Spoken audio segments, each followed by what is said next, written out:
This is Thomas, and I want you to make the right decision.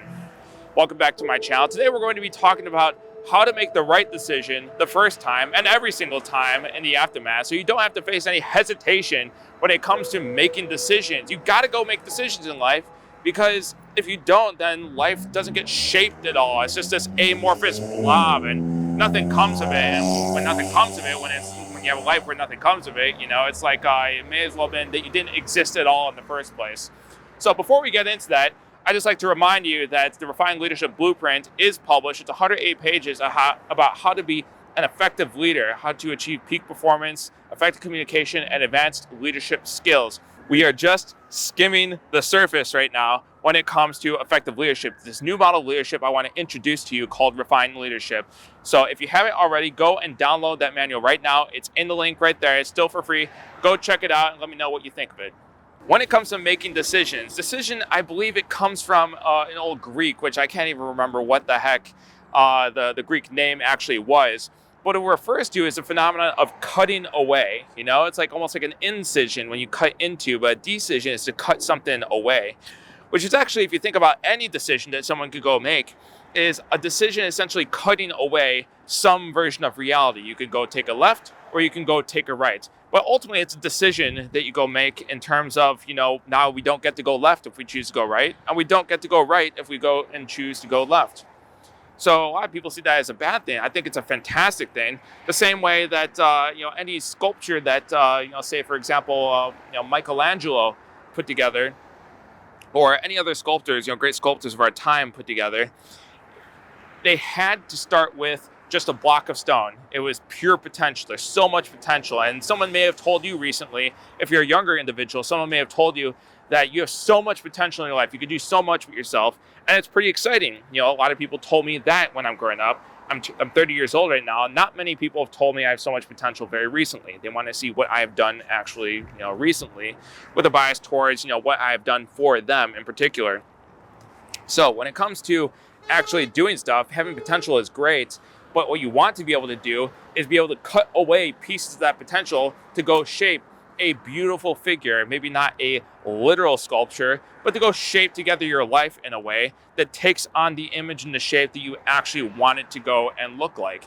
Someone that wanted to be a professional business owner, or wanted to go into a particular industry, or wanted to be a director of some major Fortune 500 company, or if you wanted to go build a family, whatever it is, okay? I'm just giving examples, all right? It's ultimately up to you what a good life looks like. Maybe I'll give you some examples of what a better life might look like, but it's ultimately up to you what you want your life to go look like. And your life is really made up of these little chisels that really chop away these other potentials you could have done. You could have been a hockey player, or you could have been a basketball player. You could have gone into a plumbing industry, or you could have gone into the flooring industry. You could have been a tech mogul, or you could have been a janitor. These are all ultimately decisions. The way that you chop away the potentiality of you going and taking one direction or a different direction really comes down to decision. The United States of America or Chicago. These are decisions that people made, and it led to this great thing we get to enjoy today, that we wouldn't have what we have today if those founding fathers of ours, or founding mothers, if you will, made the decisions to do what they were going to go do. We wouldn't have all the great things we get to go and enjoy today. So I want to talk to you about making better decisions, because you can't make perfect decisions. But what I'll also go and say after that is you can make better decisions, but you can make any decision the perfect decision in the aftermath. And that's really what I want to go talk about. To make the perfect decision, I actually referenced this from there's two individuals that this came from. One was a musician, a younger guy, Jacob Collier, I think that's his name. I was just kind of exploring around YouTube, and he explored this phenomenon of horizontal composing. You could take three notes and put them together and you have a chord. You could shape those notes differently, and you have a major chord, you have a minor chord, you can have a half diminished, full diminished. You can have a dominant chord, you can have a sustained chord. You can do a lot of these different things that create different sounds and generate different emotions. Now, what happens if it doesn't fit inside of that chord structure? Okay, well, you have a couple notes and you play them all together. It's like you put your hand on the piano and everything sounds wrong. It's like you put your hands on the first 5 notes, everything sounds wrong. But in fact, if you actually displace a couple of those notes but keep the same notes, just in a different register, a lot of those people will use those chords pretty frequently in their music and create almost a texture out of it. And like, wait a second, that's supposed to be wrong. How is it that you could play wrong notes over and over and over again? And it has not so much to do with the stack of the notes at the same time, but how they get resolved over time. So you can have some dissonance, and then you could resolve it into consonance to a point where it doesn't matter so much what the notes that you play right now are, but rather what are the notes that you play after are, what happens in the aftermath. We're actually incorporating time, just like I talked about in the last video. We're incorporating time to make something perfect. So, this kind of, this brings up this proverb, Chinese proverb, of the man with the horse. I'm sure you've heard of this, the we'll see proverb. A man loses one of his horses, and his neighbor comes up to him and says, "Oh, it's such a tragedy that you lost one of your horses." And the neighbor comes up and says, it's a tragedy. And the man says, "Well, we'll see." Then a couple days later, the horse comes back, but it brings other horses with him. It's like, that's fantastic. You now have this abundance of husbandry with you. It's like, that's amazing. And then, he said, "Okay, but we'll see."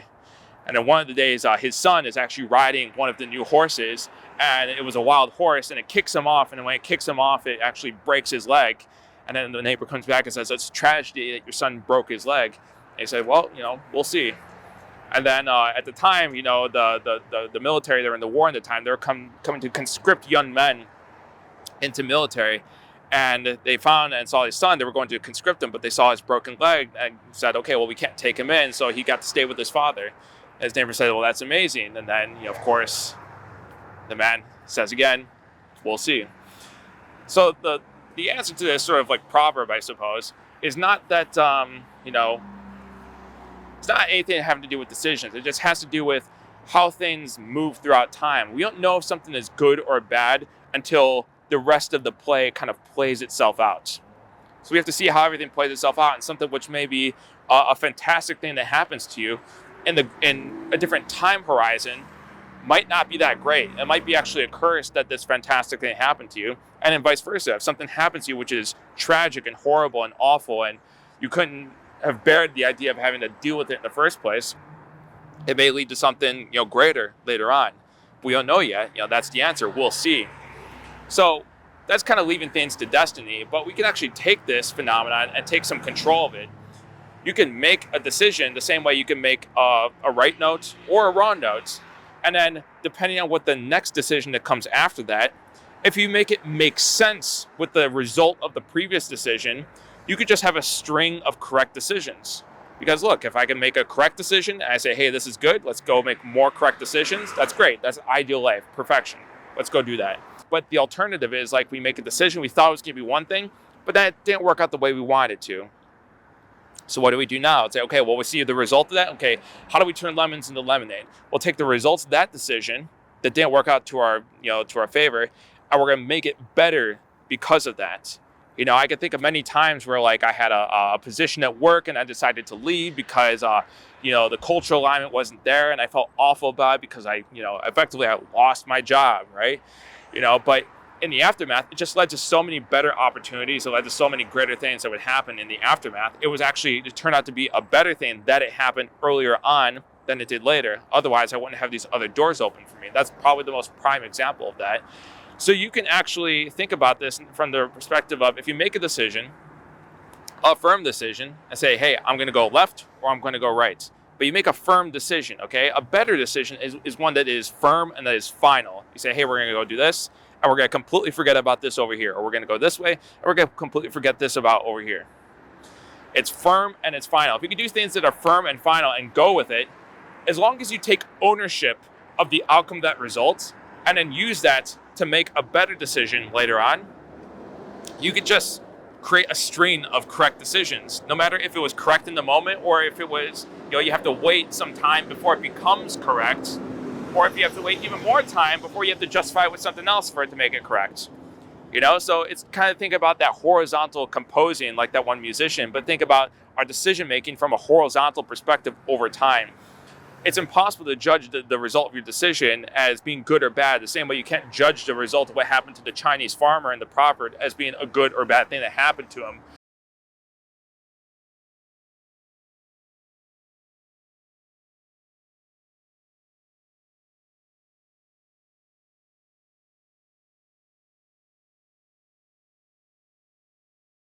even as a negotiator, but definitely as a business owner, of taking resources and being able to manufacture those resources into something which is useful and that other people can go pay you for, whether, again, it's in the form of money or in the form of social resources or time or attention or just building your brand value, which is, in my opinion, that's the secret to wealth right there, is building brand value and being able to maintain and protect that brand value. So there's that. The other person I wanted to refer to that kind of came to this idea of how to make perfect decisions like this is the director, comedian, I forget his name. It's not Keegan-Michael Key. Who is the other guy's name? Jordan Peele, the director. Who knew Jordan Peele would be a famous movie director? But when he was directing his films, you have to deal with this unfortunate reality you call a budget. Not all of us can be this great major directors or have start a business with an infinite number of resources. A lot of you that might be starting businesses or trying to scale and build your business may be dealing with a limitation of resources. With that limitation of resources, you could say, well, I'm not going to make any decision because, I can't do anything with these resources.